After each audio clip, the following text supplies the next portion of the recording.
છતાં પણ અમારા જેવી સાવ નવી સાવ નાની આમ આદમી પાર્ટીને જો ભાજપે રોકવા માટેના ષડયંત્રો રાતના 3 વાગ્યા સુધી કરવા પડતા હોય તો એ ભાજપ માટે શરમજનક બાબત છે। ગઈકાલે રાત્રે 3 વાગ્યા સુધી હું અમારી પાર્ટીના બધા જ નેતાઓ જાગતા હતા। અમે જે પાર્ટી પ્લોટ બુક કરાવ્યો છે એ પાર્ટી પ્લોટના માલિકને ભાજપના માણસોએ ધાક ધમકી મારી કે તારા ધંધા બંધ કરાવી દેશું, તારે ત્યાં રેડ પડાવી દઈશું, તારે ત્યાં આમ તેમ કરી નાખશું વગેરે કરી જે પાર્ટી પ્લોટ અમે 11 તારીખે બુક કરાયો એ પાર્ટી પ્લોટને ગઈકાલે રાત્રે કેન્સલ કરવામાં આવ્યો। 2,30,000 રૂપિયા એને પેમેન્ટ તરીકે ભરવામાં આવ્યા।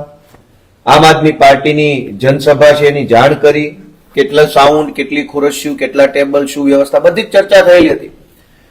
પણ પ્રાઇવેટ પાર્ટી પ્લોટના માલિકને ધાક ધમકી કરી, દાબ દબાણ કરી અને નિકોલમાં આજે અરવિંદ કેજરીવાલજીનો જે કાર્યક્રમ હતો એ કેન્સલ કરાવવા માટે ભાજપે પૂરું દબાણ કર્યું અને ત્યાં અત્યારે પોલીસ મોકલી અને લોકોની અંદર એક ભય ફેલાય એવો માહોલ ઉભો કર્યો છે।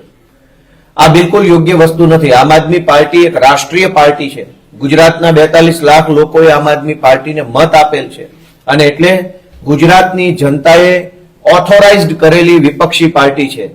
આમ આદમી પાર્ટીને જનસભા કરતા રોકવામાં આવે છે એ બાબત નિંદનીય છે। અમે પણ નક્કી કર્યું છે કે હવે પછીથી એક નવું લોકેશન છે ત્યાં અરવિંદ કેજરીવાલજીની આમ આદમી પાર્ટીની સભા આજે જ કરવાની છે।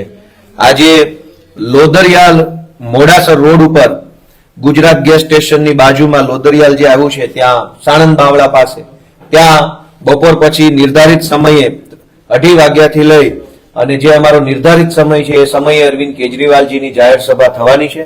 અમે નવું સ્થળ અમારા આમ આદમી પાર્ટીના કાર્યકર્તાની પ્રાઇવેટ પ્રોપર્ટીની અંદર નક્કી કર્યું છે।